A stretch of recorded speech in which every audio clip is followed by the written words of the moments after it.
Excellent. Well, thank you, and I apologize for the slight delay. My name is Jaime Yordán-Frau. I am born and raised Puerto Rican, but even within Puerto Rico, there are Puerto Ricans and then there are Ponceños. Oh, good Lord. So I was born and raised in Ponce, Puerto Rico, which is on the south coast. So I'd like to give you a very, very, very brief background on me. And I was introduced as to talking about intelligent cities. So I'll make a mention to that. But hopefully what I'm here to present today is considerably more interesting than intelligent cities. So like I said, I was born and raised in Puerto Rico. I literally was raised in Ponce.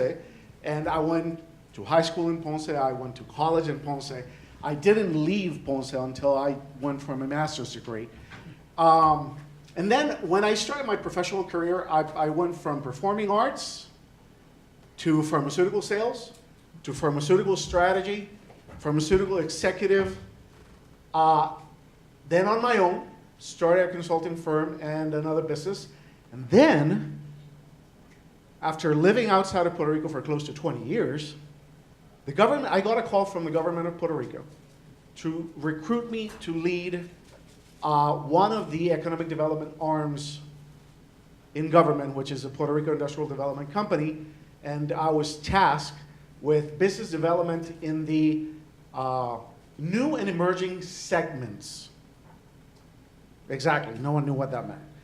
So our team, in less than 3 years, was responsible for bringing into the island close to 18,000 new jobs that range on anything and everything from stealing Lufthansa Technique from Mexico to stealing from Ireland the General Electric Center of Excellence for modern manufacturing practices. And then we got a Honeywell laboratory for electromagnetic interference for the island, among other things. And then in the opposite end of the spectrum, my team was responsible for promoting the very first video game development company on the island, and obviously a whole bunch of other technology-related things, which is what brought me to technology and why I started dabbling in this field. So fast forwarding a little bit, I leave government, which was a very, very brief 2 years and 3/4 of the third. And I stayed in touch with some key doers on the island. And it's interesting because at the time, they were the grassroots doers, you know, not the ones that you look good enough to be on the front page of a newspaper kind of thing. And that's what I gravitated to. What's interesting is that brought me to a very interesting project in setting up the largest co-working space on the island. And when I say largest, we have about 24,000 square feet, and we're a year and a half into it, and we're already in the process of building an expansion that should get it to about 40,000 square feet. Now, this started as a co-working space that got transformed into an Internet of Things laboratory, which then got tasked with turning the municipality in which it resides, which is Bayamón, which is on the north coast, into the first intelligent city in Puerto Rico. So every hackathon that we've done since then obviously has led every single project and initiative into looking after solutions for the municipality of Bayamón, and in doing so obviously turning it into an intelligent city. And that's the spread on the intelligent city thing. So now let me talk to you a little bit about Ponce. Now, Puerto Rico, and those of you that have done a lot of research on the island may or may, I hope I'm not too wrong. Historically, Puerto Rico went from, prior to the Industrial Revolution, of a very strong agricultural-based economy, which kept most of the island in poverty. Puerto Rico, like the southern United States, actually, we erred on the side of bringing slavery into the island in order to be able to provide the labor that was needed for the agricultural industry. As you know, it was mostly sugarcane that then translated into sugar, which translated into rum, which now Puerto Rico is famous for. Coffee and tobacco were the three main crops on the island. Fast forward a little bit, we get hit by the Industrial Revolution. Puerto Rico lags behind the rest of the world. And all of a sudden we get this very intelligent man. I believe he was Harvard trained, Teodoro Moscoso, come up with the idea of the bootstrap operation, which sought to raise the whole economic level of the majority of Puerto Ricans out of poverty. But in doing so, they needed to obviously tilt the scale away from agriculture, which wasn't too hard to do because American interests already had their hand on the whole thing. So it was a mixed bag of very confusing evolution in the economy of the island. So, but when agriculture was king, Ponce was known as the alternate capital. And I'll show you why. Basically, this is an early photograph back in the days of early photography of one of the streets of Ponce. I think we can all agree, very narrow streets, dirt roads, very, very poor looking houses or living quarters. This, within a matter of nothing, turned into this. This was the local market where farmers brought their stuff to be sold. And look at the dresses on the people. So all of a sudden you start seeing a different level of economic representation based on clothing and other things around that, right? And then Ponce got to this. All of this happened in less than 75 years. That transition. So this is what is known in Puerto Rico as a very typical architectural style, which is altogether Ponce. You don't expect to find this variety of architectural expressions anywhere else. And just to give you an idea, Ponce became such a leader in the island because the port of Ponce, which I'll show you a photograph shortly, was the #1 export port in the entire island, while San Juan was the #1 import port. Obviously, San Juan had the seat of power, quote unquote, as the power under Spanish rule was very much, shall we say, dictated by Spanish rule. And then the early years of American rule were very militant, so there was also a very oppressive kind of relationship between the seat of power and the actual central government. So this picture right here was a bank that was built in 1912. The actual local banking system in Puerto Rico was created in Ponce. And that is one of two buildings. The one next to it, which you cannot appreciate, is usually, it's also on a French architectural style, incredibly pompous and huge, and they meant to intimidate pretty much like Wall Street did, right? So this was Ponce. San Juan didn't have any of this. And then as the economy started shifting, obviously central government started wanting the centralization of everything that was influential within governing the island. Things started being migrated to San Juan. So another interesting note about this is that the agricultural hold on the local economy died or gave its last breaths in the early 70s. But as an industry, as a profitable industry, it really died in the late 50s. So between the late 50s to about the late 70s, a span of about 20 years, pretty much all of these buildings, which were representative of great wealth that had been built in a very short amount of time, started becoming deteriorated. And I think it was for the 500 anniversary of the discovery of the Americas or something like that. The King of Spain came to Puerto Rico. They actually toured the island, and when they came to Ponce, it is said, I wasn't there, that the king said that Ponce was the most representative city in Puerto Rico to what Spain was. And they vouched to provide funds to restore Ponce, which was horrible, at least horrible looking. So this that you see here is pretty much the result of that investment.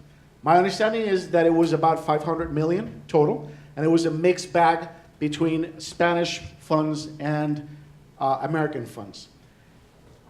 The National Trust for Historic Preservation did a lot for this project.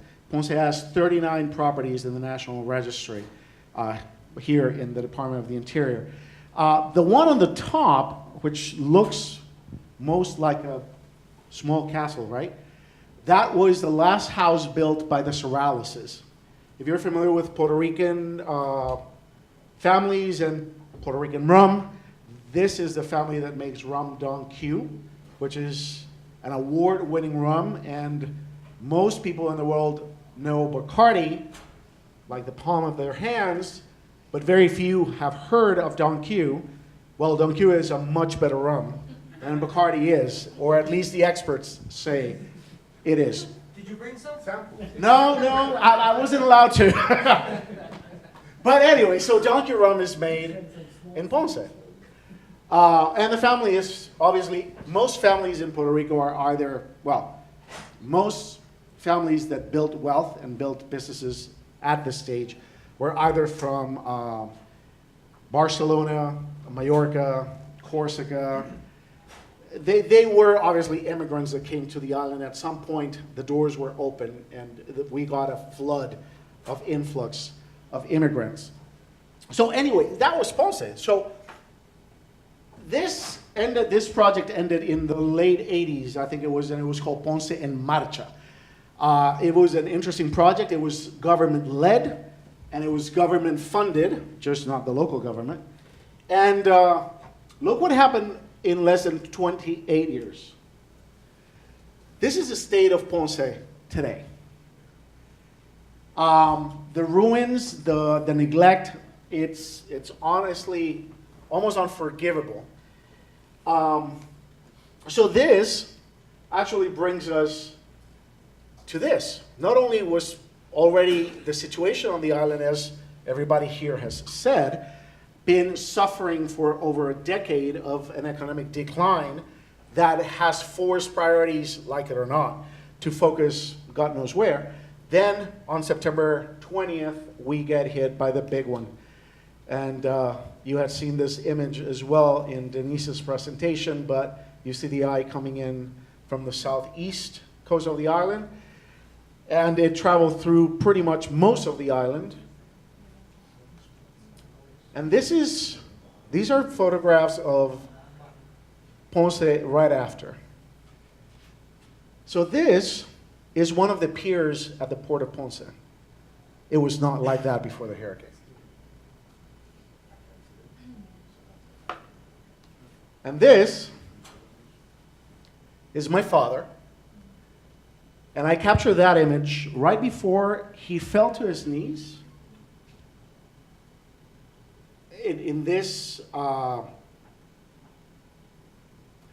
wave of desperation, helplessness, and just frustration, anger, pain. Because you see, my father did very well for himself in his career. And the family had, at some point, a good amount of wealth.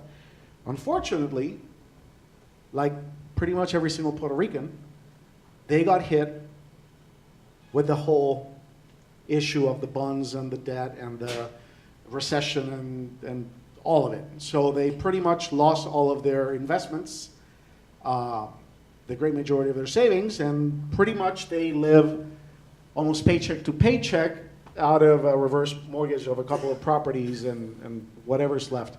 But that was their the family has a beach compound, and that was their little bungalow out there. And his feeling was, there's no way I can rebuild. At this age, with the money that I have, there's nothing I can do.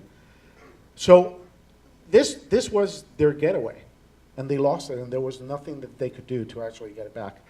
So you can imagine these feelings running through those Puerto Ricans. So when I was about to leave, let me see, yeah. When I was about to leave government, I started thinking, what is my next life going to be? If there was one great lesson the government taught me, was that you could actually be an asshole and not act like one, you know? But if you really wanted to get results done, if you really wanted to get things happening and moving, you had to do what was needed. And it was a very interesting lesson, because in corporate America, there is some cutthroat activity, but not to that level. So I started thinking about my next life, and I started thinking about Ponce, and I started thinking about the neglect, and I started thinking how that then was coupled by a very strong recession once the grandfather clause of the 936 exclusion kicked in 2006. And then, on top of that, we get hit by a disaster, which took depression to a whole different level, both in regards to the people as well as in regards to the society, the community, the actives. So the buildings were damaged beyond recognition, some of them, and of course, hopelessness. Yet one day, you get up and you understand that all of that leads way to opportunity. And I apologize for the transfer of, I guess, from a Mac to whatever this is. So that's meant to read opportunity. And then you start thinking differently, right? And that's when El Nodo basically truly became real. El Nodo is an initiative that started being researched and designed by myself in late 2015. I use as examples Barcelona Activa, which started as an initiative to take an abandoned industrial portion in Barcelona, or sector in Barcelona, and it got transformed into this city of entrepreneurialism and entrepreneurship, with programs that went from pre-startup activity all the way through business acceleration activity. That program was so successful that now they actually own 28 buildings across the entire city. And not only that, but other cities paid them to help them set similar programs in their cities. So another project I looked into was Ruta N in Medellin, Colombia. I don't know if you've heard of it. It's much more contained instead of spread out through the city. But it almost resembles, for those of you that are familiar with it's called the Ponce Market something in Atlanta, the old Sears Reba building that is now a mixed bag of co-working spaces, incubation, retail stores, restaurants, the whole thing. Ruta N is somewhat similar. It's much more modern. It's much more technology focused. And Barcelona Activa was the one that helped them set it up. So I started thinking, you know what? There's got to be something we can do in Ponce. And my initial idea was to protect and preserve architectural pieces that I feel are true treasures, both of Ponce and Puerto Rico. But then I started thinking, well, you know, obviously the old model of having government do this doesn't work. I mean, they get the funds, they may make it pretty, and all of a sudden priorities go elsewhere and forget about it. So we need to start thinking from the private perspective. And the second you say that, you need to start thinking, well, how is this going to be self-sustained financially? Because obviously we cannot count on funds from Santa Claus every time we need money to do the OCCIPs or whatever. So we created this nonprofit called Fundación para la Conservación Adaptativa, which is one of the primary concepts that we borrowed from, which is adaptive reuse. I'm sure most of you have heard about this, utilizing an old building that was designed for one purpose and turn its use into a different purpose to serve modernity or today's needs, right? And obviously, no one ever is going to say Fundación para la Conservación Adaptativa. Where are you going? I'm going to La Fundación para la... No, it doesn't work. So we came up with a short, something kind of catchy, El Nodo, which translates into the node, which means the point of convergence of many things. And then we started looking at the realities of the surroundings, right? Ponce is the most densely populated per capita or per square mile city in the entire island, including San Juan, in terms of colleges and universities that are there locally. So Ponce counts with a major campus of the Catholic University of Puerto Rico, the University of Puerto Rico in Ponce, the Inter-American University, the Universidad del Turabo, Caribbean University, and I'm missing a few, I'm sure. We count 8 of the major ones, and with those 8, we started engaging in conversations in regards to what to do. We obviously have a community that is sick and tired, I tell you, the Puerto Ricans are in regards to this recession that seems that will never end, that has things looking ugly, that no one has money to invest in anything, that people have lost the fire within to be creative and to dare and to risk and to just go for it wholeheartedly. Obviously, there are historic properties abound throughout the entire city that are abandoned, that are not in use. And just to give you an idea, and I think I should probably show you the photograph first. So I'll leave that for a little later. And then I was very fortunate to come across a group of people that are probably as stubborn as I am.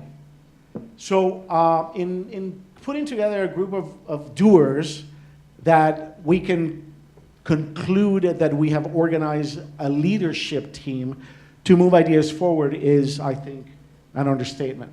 So we really feel that this all of a sudden became a time of convergence. And then we started thinking, well, how amazing would it be if we could tackle in Ponce those things that Puerto Rico's entrepreneurship ecosystem has, because they already exist, but we also take care of the things that don't work as well. So we started looking at the infrastructure. Obviously, we started thinking about restoration, and I started traveling to DC and meeting with the National Trust for Historic Preservation people to see if we could get enough funds to at least jumpstart the investment and get the ball rolling, right? And then we started thinking about governance, and we started thinking about sustainability, obviously as a result mostly of Maria. We also started thinking about how do we make something that does not rely on anything centralized, from power to water to any other services. And then that thought started evolving into, well, what if we actually start investing and bring things that we had not even thought about before? So this may not necessarily be projecting as clear as it should be, but this is the proposal of El Nodo. This is an aerial view of the downtown of Ponce, which is a historic designated zone. And the proposal is to bring a fiber optic all the way into the town square and create a bubble of a 2-block radius from the square. And within that bubble, obviously it would be invisible, within that bubble, then get some of these buildings, restore them, refurbish them, get them adaptively reused for modern purposes, and then go back out there and instead of recreating the wheel, start getting some of the amazing programs that Puerto Rico has going on in regards to entrepreneurship development, like Startup Weekends, and like Georgia Tech's I-Corp, and like Guayacan's Venture Accelerator, and so many other programs, and you'll see the list. And then start acquiring properties throughout this perimeter, habilitating them, and all of a sudden, the thought transforms into, and please keep me in track time-wise, the thought got transformed into, oh my God, we may actually be proposing to build a city within a city. And then what would that look like? Or what things could we do? So we started then pushing the envelope, and we started thinking, what if we take that bubble and we use it as a proof of concept? And let's just play with things. Let's experiment. Let's really try things out. So we started talking about SECs, and we started talking about models of governance, and we started talking about, can we actually implement different tests in regards to economic models, and how far can we push experimenting within this bubble beyond just the first impression activity that will be there, because we already know what will be there, and I'll show you what. So these are some of the properties that we're considering. Just to give you an idea, okay, so that property on the top left corner was actually my grandmother's house.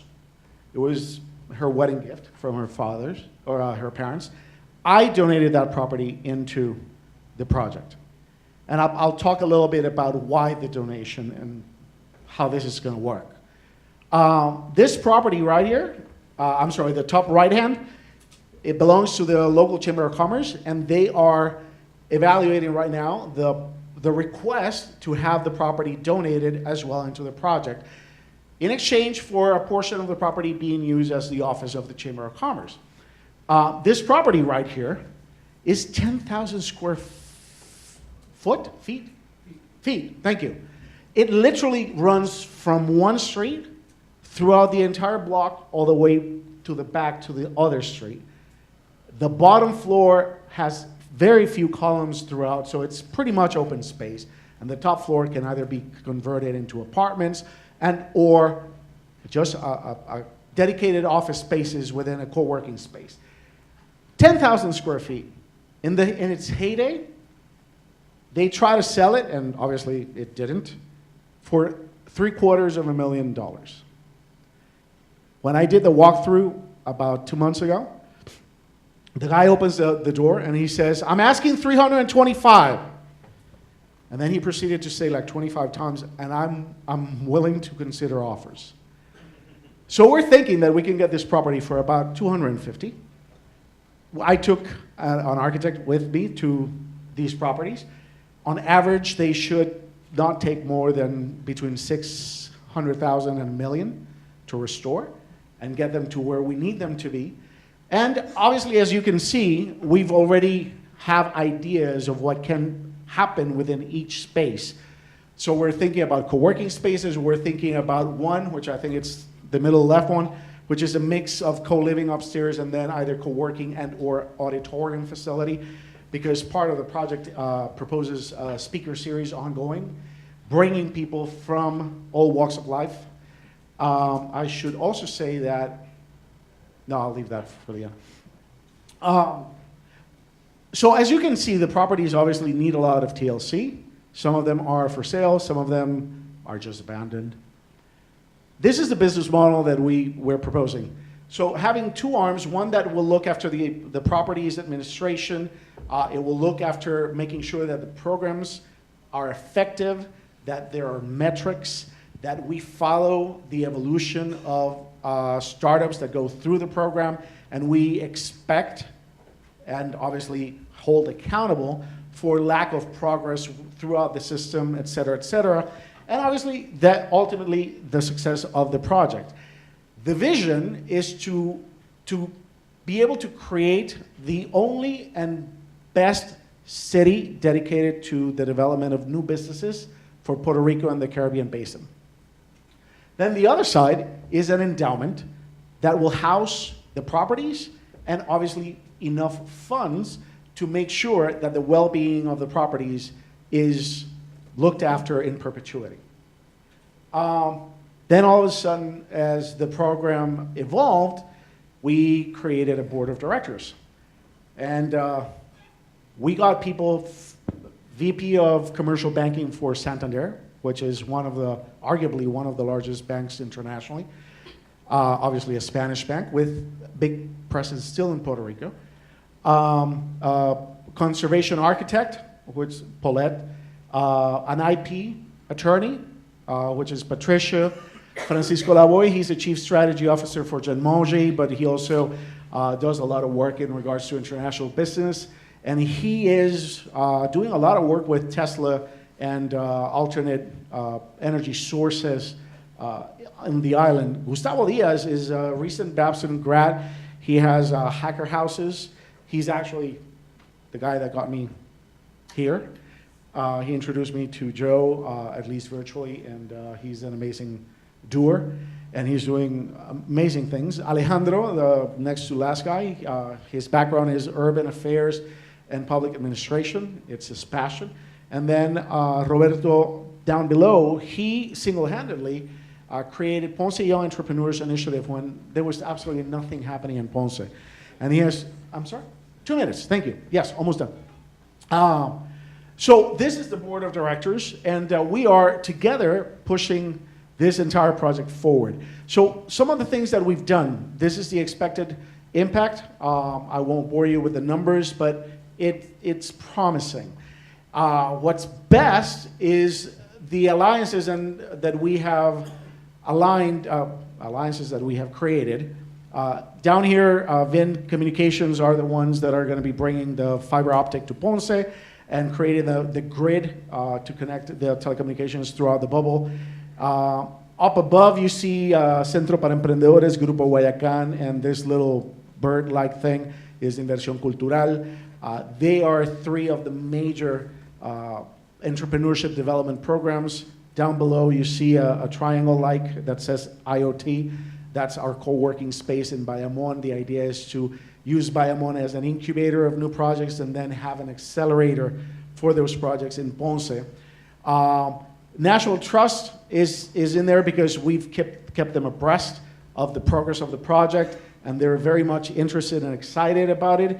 EDA got a hold of the project, and they love the idea. And then we have IBM came, looked, offered both Watson and their blockchain for us to be able to play with that kind of stuff inside the bubble. Consultiva is a fund manager which has been ranked 5 years in a row as top 10 in the nation, and they're in Puerto Rico. So these are the alliances, and we actually have signed letters of commitment with all of these people. So then, basically what we come to is, if Ponce was built by entrepreneurship, how amazing would it be if it can be rebuilt by entrepreneurship? And that's our project. Thank you.